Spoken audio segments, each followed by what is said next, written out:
Información clave.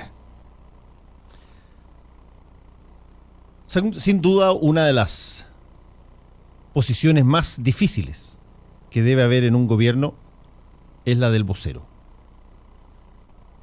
Y no lo estoy diciendo por de formación profesional, porque las personas que trabajamos en comunicaciones tendemos a veces a mirar los problemas generalmente como problemas comunicacionales, de la misma forma que los abogados tienden a ver las cosas todas de acuerdo a su aspecto legal, o los economistas de acuerdo a su financiamiento o capacidad de generar lucro. No, me estoy refiriendo porque el vocero de un gobierno es quien se supone debe traducir las intenciones, el pensamiento y las acciones del gobierno al lenguaje de la ciudadanía para que se entienda, para que se comunique lo que se hace. Ayer, el vocero del gobierno de Donald Trump cometió uno de esos, no quiero llamarlo errores todavía porque de eso se trata. No se sabe cuando un vocero se equivoca por ignorancia propia, por condoro propio, o en realidad está interpretando a través de sus palabras lo que piensa el gobernante, lo que piensa el gobierno respecto de lo que está hablando. Sean Spicer, el vocero de la Casa Blanca, enfrentado a tener que explicar el bombardeo de Estados Unidos a Siria, hizo una cosa que fue catalogada en 1990 como la ley de Godwin. Mike Godwin era un abogado que estuvo muy metido en el nacimiento de Internet a través de los Usenet y que acuñó una ley.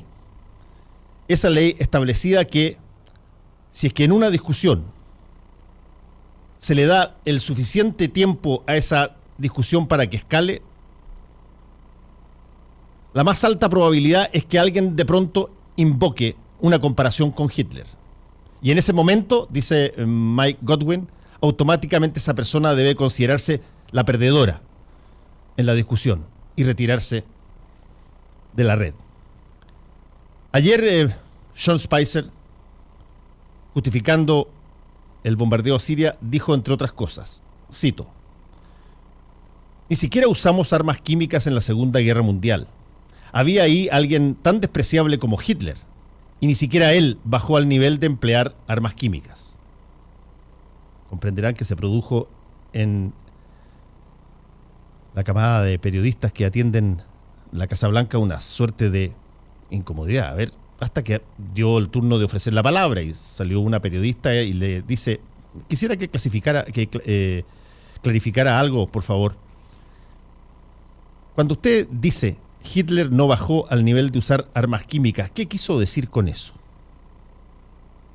Spicer creo que debe haber enfrentado el primer momento de esa congelación de la espalda, donde viene el aviso: chuta, parece que me metí en la ley de Godwin.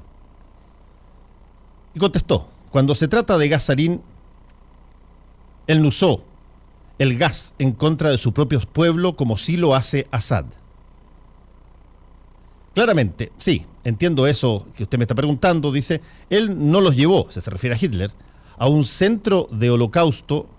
Yo entiendo eso, pero lo que yo digo es que la manera en que Assad las usó, las bombas químicas, fue lanzarlas en las ciudades en contra de inocentes. Debe ser el párrafo del año, creo yo, que es cuando uno se mete en este berenjenal de comparar a alguien con Hitler y se da cuenta que metió la pata y no puede salir. Primera frase, primera parte de la frase: él no usó el gas en contra de su propio pueblo como sí lo hace Assad. A ver, los judíos llevados a las cámaras de gases, que ese gas no era licuado, ese gas era cianuro. Para todos los efectos prácticos, si es que hubiese existido la Convención contra las Armas Químicas, hubiese estado total y absolutamente penalizado en la época como estaría hoy. A los alemanes judíos que se llevaron a las cámaras de gases, esas personas eran alemanes. Era su propio pueblo. Otra cosa es que Hitler decretara que para para poder hacer con ellos lo que quisiera, tenía que privarles de la nacionalidad. Pero eran alemanes y habían sido hasta inmediatamente antes de la llegada de Hitler sujetos de pleno derecho. En segundo lugar, menciona los centros de holocausto que hubo que tratar de interpretar de qué se trataba. Centros de holocausto, yo me imagino que se refiere, decían los periodistas, a campos de concentración. Y el tercer punto de la misma frase es que Assad usó las bombas químicas para lanzarlas en contra de inocentes. ¿Qué significa? ¿Que Hitler las usó en contra de culpables? ¿Eran culpables los judíos que fueron tomados presos solamente por ser judíos, los gitanos, solamente por ser gitanos, y gaseados y asesinados en probablemente una de las más brutales masacres que ha existido en la historia, porque eran culpables? Le costó una barbaridad salir a Sean Spicer y no pudo. La duda que se plantea cada vez que esto ocurre, y no lo pongo solamente por el caso de Trump, lo pongo por el caso de los voceros. La duda es, a ver, Sean Spicer, él cometió un error de ignorancia, él tiene un prejuicio respecto de los judíos, él es una persona que no conoce lo que pasó durante la Segunda Guerra Mundial y el Holocausto, o él está representando lo que ha escuchado, lo que ha conocido, el pensamiento del jefe que representa. Ese es el problema y por qué está la crema hoy día, en términos de comunicación pública, con el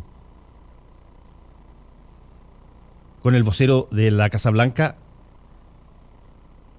a pesar, y hay que decirlo porque es verdad, a pesar que ha subido la popularidad de Trump en las últimas 48 horas después del bombardeo a Siria.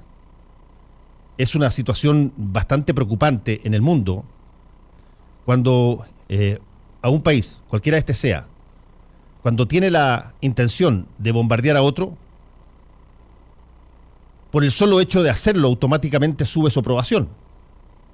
Los incentivos para que ese presidente o presidenta lo haga de nuevo para justamente generar una mayor empatía con la clase política y con la ciudadanía son altísimos.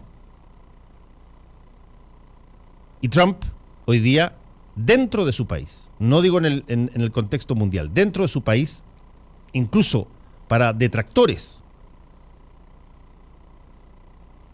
que son de la oposición, ha sido bien valorado por el solo hecho de mandar 59 misiles contra Siria, cuando todavía no había concluido, ni ha concluido todavía, la investigación que se iba a realizar respecto de si efectivamente el Assad había sido quien había enviado las bombas químicas en contra de los rebeldes que combatían contra él en la guerra civil siria. El cargo de vocero es súper delicado y le estoy poniendo un caso extremo. Y en todos los países hay dificultades para expresar lo que el gobierno quiere transmitir. En el caso de Estados Unidos y en el caso de la primera acción bélica que hace Donald Trump, el resultado a la hora de establecer una empatía comunicacional explicando lo que pasó fue desastroso. Y desde ese punto de vista, todo lo que puede haber ganado en aprobación está hoy día siendo discutido en función de si el vocero se equivocó o el vocero simplemente canalizó los prejuicios de su jefe. Soy Fernando Paulsen, comienza Combinación Clave. Muchos hablan, otros critican, pero en realidad